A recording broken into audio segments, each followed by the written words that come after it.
വോട്ടിന് കോഴ നൽകിയെന്ന ആരോപണം. കോൺഗ്രസ് മണ്ഡലം പ്രസിഡന്റ് രാജീവൻ തിരുവച്ചിറ പണം നൽകിയെന്നാണ് ആരോപണം. LDF സ്ഥാനാർത്ഥിക്കായി ബൂത്ത് ഏജന്റായി ഇരിക്കരുതെന്ന് പറഞ്ഞാണ് പണം നൽകിയതെന്ന് കൊട്ടേക്കാട്ട് സ്വാമിനാഥൻ മാറാട് പോലീസിൽ നൽകിയ പരാതിയിൽ പറയുന്നു.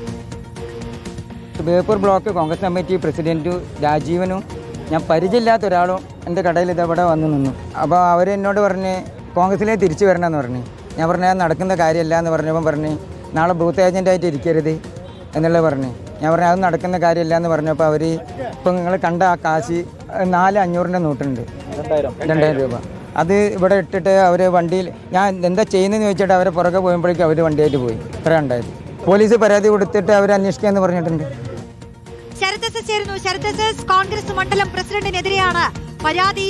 നോട്ട് കെട്ടുകളൊക്കെ പറഞ്ഞുകൊണ്ട് ഈ ഉന്നയിക്കുന്ന ആരോപണം ഗുരുതരം തന്നെയാണ്. എന്താണ് സംഭവിച്ചത്? റോഷ്നി, അതായത് ബേപ്പൂരിലും പാലക്കാടിന് പുറമെ ഇപ്പോൾ പരാതി ഉയർന്നിരിക്കുന്നത്, അതായത് UDF സ്ഥാനാർത്ഥിക്ക് വേണ്ടി വോട്ട് തേടാൻ എത്തിയവർ ഇത്തരത്തിൽ പണം നൽകി എന്നുള്ളതാണ് ആരോപണത്തിൽ പറയുന്നത്. 2,000-ന്റെ 4,500 അങ്ങനെ 2,000 രൂപ നൽകി എന്നുള്ളതാണ് കൊട്ടേക്കാട് സ്വാമിനാഥൻ ഇപ്പോൾ പോലീസിൽ പരാതി നൽകിയിരിക്കുന്നത്. ഒപ്പം അദ്ദേഹത്തിന് പുറമെ മറ്റു ചിലരും കൂടി ഇപ്പോൾ പരാതി നൽകാൻ ഒരുങ്ങുകയാണ്. അതായത് അൻവറിന് വേണ്ടി എന്ന് പറഞ്ഞ് ഇത്തരത്തിൽ 2 പേർ വീട്ടിലേക്ക് എത്തി. അതിൽ ഒരാൾ കോൺഗ്രസിന്റെ നേതാവാണ്. അങ്ങനെ കോൺഗ്രസിന്റെ നേതാവ് ഉൾപ്പെടെയുള്ള ആളുകൾ ഇത്തരത്തിൽ പണം നൽകി ഒപ്പം വോട്ട് അൻവറിന് നൽകണമെന്നും ഒപ്പം LDFന്റെ ബൂത്ത് ഏജന്റ് ആകരുതെന്നടക്കം ആവശ്യപ്പെട്ടു എന്നുള്ളതാണ് സ്വാമിനാഥൻ പറഞ്ഞത്. നമുക്കിപ്പോൾ സ്വാമിനാഥൻ ചേരുന്നുണ്ട്. ഇപ്പോൾ കോൺഗ്രസിന്റെ ഏത് നേതാവാണ് വന്നത്? കോൺഗ്രസിന്റെ block president Rajeev Thiruvachira.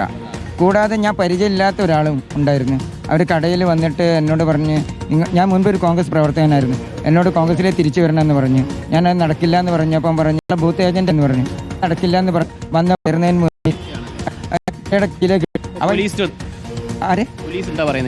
Police ഇക്കാര്യത്തിൽ പറഞ്ഞ എൻ്റെ മൊഴിയെടുത്ത് അവർ കേസ് ചാർജ് ചെയ്യാമെന്ന് പറഞ്ഞിട്ടുണ്ട്. അപ്പോൾ അവർ ഈ പെട്ടിയിലേക്ക് കാശ് ഇട്ടപ്പോൾ ഞാൻ നിങ്ങൾ എന്താ ചെയ്യുന്നതെന്ന് പറഞ്ഞിട്ട് അവർ പുറകെ നിന്നപ്പോൾ ഒരു വണ്ടി ഓടിച്ചു പോയി. അപ്പോൾ ഞാൻ എൻ്റെ ബ്രാഞ്ച് സെക്രട്ടറിയെയും അതുപോലെ ബൂത്ത് കൺവീനറെയും വിളിച്ചിങ്ങോട്ട് കാര്യങ്ങൾ പറഞ്ഞ് ഞങ്ങൾ സ്റ്റേഷനിൽ പോയി പരാതി കൊടുക്കുകയും ചെയ്തു. ഓക്കെ, പറയുന്നത് പോലെ എന്തായാലും ഇപ്പോൾ പോലീസിൽ സ്വാമിനാഥൻ പരാതി നൽകിയിട്ടുണ്ട്. സ്വാമിനാഥന് പുറമെ മറ്റു ചിലക്കാൻ ഒരുങ്ങുകയാണ്. ഫ്ലൈം സ്ക്വാഡ് അടക്കം ഇവിടെ ഇപ്പോൾ എത്തി പരിശോധന നടക്കുകയാണ്. ശരി, ആരോപണം ഉന്നയിച്ച ആളുടെ കൂടുതൽ പ്രതികരണം കൂടിയാണ് നമ്മൾ കേട്ടത്. വോട്ടിന് കോഴ അടിസ്ഥാന സ്വതന്ത്ര സ്ഥാനാർത്ഥി അൻവർ പറയുന്നു. തോൽക്കുമെന്ന ഭയം കാരണമാണ് കള്ളപ്രചാരണം നടത്തുന്നത്. പണം കൊടുത്ത് വോട്ട് നേടുന്നത് ആരാണെന്ന് എല്ലാവർക്കും അറിയാം. മറ്റൊരു മുഖ്യമന്ത്രിയെ ഡാഷ് കൂട്ടി വിളിക്കുന്ന ആൾക്കാരാണ് താൻ വ്യക്തിഹത്യ ചെയ്തുവെന്ന് പരാതി പറയുന്നതെന്നും PV അതൊക്കെ അടിസ്ഥാന ഇതാണ്. പിന്നെ അതിലെ തമാശ ഇപ്പൊ ഈ പറയുന്നത് അവരുടെ ബൂത്ത് ഏജന്റായി ഇരിക്കരുത് എന്ന് പറയാൻ മാത്രം മാറാടും ബേപ്പൂരിലും UDFന് ശക്തി ഉണ്ടായിരുന്ന അവർ അംഗീകരിക്കുന്നുണ്ടല്ലോ, അതിൽ സന്തോഷമുണ്ട്.